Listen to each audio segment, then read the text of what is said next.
Assalamu alaikum und herzlich willkommen zu einem neuen Video, unserem neuen Ramvlog.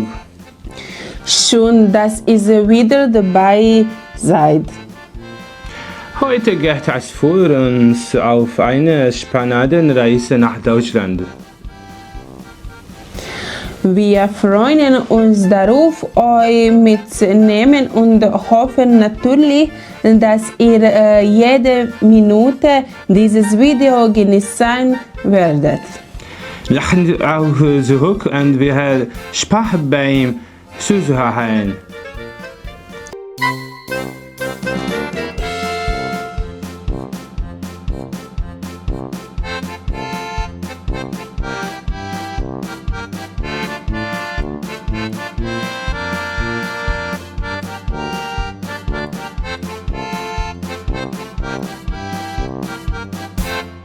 Mnogi muslimani koji žive u ovoj zemlji provode ovaj blagoslovljeni mjesec u drugačijem okruženju. I baš je to tematika kojom ćemo se baviti. Prema podacima Deutsche Islam Konferenz u Njemačkoj danas živi oko 5,5 miliona muslimana. To je približno 6,6% ukupnog stanovništva zemlje. Ovaj broj pokazuje koliko je muslimanska zajednica značajan dio njemačkog društva.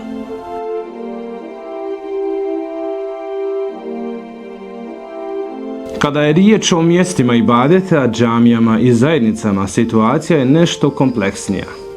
Tačan broj džamija se ne može precizno utvrditi, jer različite zajednice uvode sopstvene evidencije. Procjene se kreću između 2350 do 2750 džamija i zajednica. Neke statistike često navode i broj oko 2500 džamija. Većina tih džamija nije monumentalnih dimenzija, mnoge su u dvorištima, industrijskim zonama ili adaptiranim zgradama, što govori o svakodnevnici muslimana u Njemačkoj.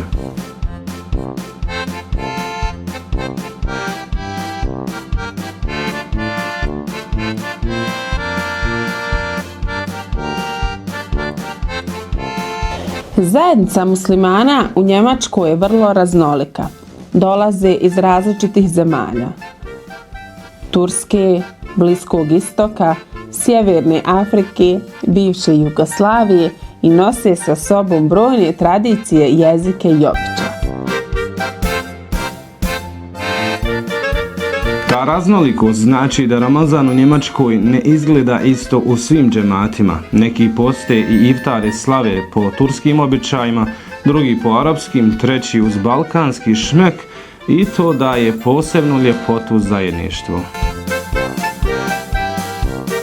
Kada pričamo o historijskim zanimljivostima, možda vas iznenadi da je prva džamija u Njemačkoj izgrađena davne 1915. godine.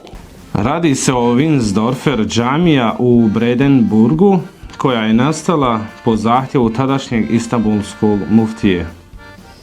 Ova džamija važi za najstariju islamsku građevinu u Njemačkoj, pa čak i čitavoj srednjoj Europi. Ipak historija je i složena. Ta džamija bila je u jednom periodu dio logora za muslimanske ratne zarobljenike, što nam oslikava težinu iskustva muslimana u Europi kroz historiju.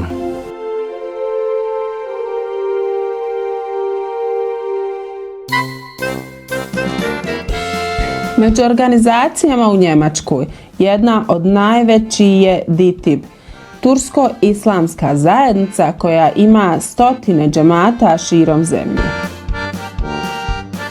Iako su tokom prvih velikih talasa migrantskih radnika, gastarbajtera iz Turske, Turci činili većinu muslimana, s vremenom se struktura mijenjala. Posljednjih decenija dolaze ljudi iz raznih muslimanskih zemalja, Bliskog istoka, Sjeverne Afrike, bivše Jugoslavije.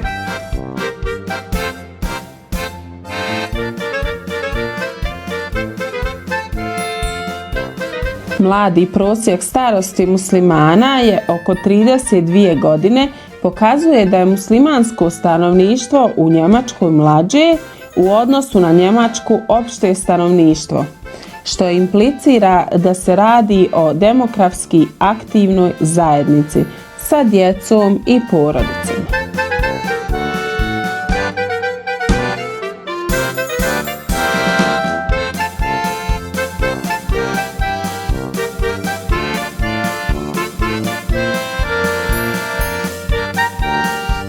Prema podacima iz 2016. godine registrovano je 173.000 državljana Bosne i Hercegovine koji žive i rade u Njemačkoj. 2022. godine mogao bi biti značajno veći navod. Njih 538.000 je spomenut u jednoj analizi.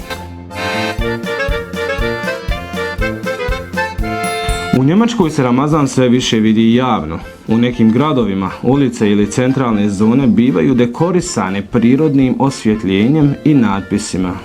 Na primjer, u Frankfurtu je 2024. prvi put osvjetljena pješačka zona Fresgas sa natpisom Happy Ramadan i motivima polumjeseca i zvijezda.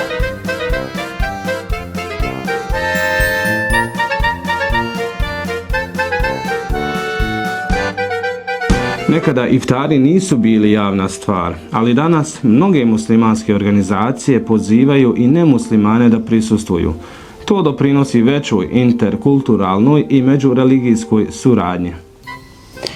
U Njemačkoj, gdje je muslimanska zajednica manjina, Ramazan nije kolektivni praznik kao u zemljama s muslimanskom većinom, tako da se mnogi moraju prilagođavati redovnim radnim i školskim obavezama.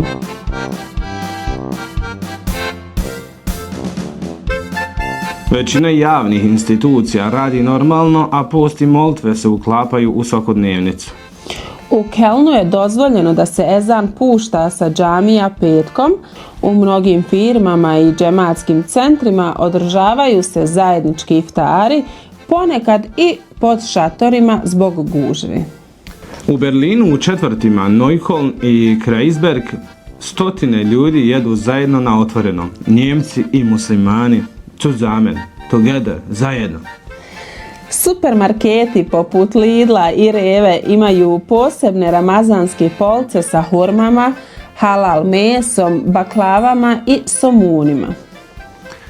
Čak i policija i vatrogasci dolaze u džamije tokom Ramazana, uče o tradiciji i sudjeluju u iftarima. U Njemačkoj Ramazan postaje vidljiv i ulica i zajednica i srca ljudi, a duh mjeseca posta spaja muslimane i nemuslimane.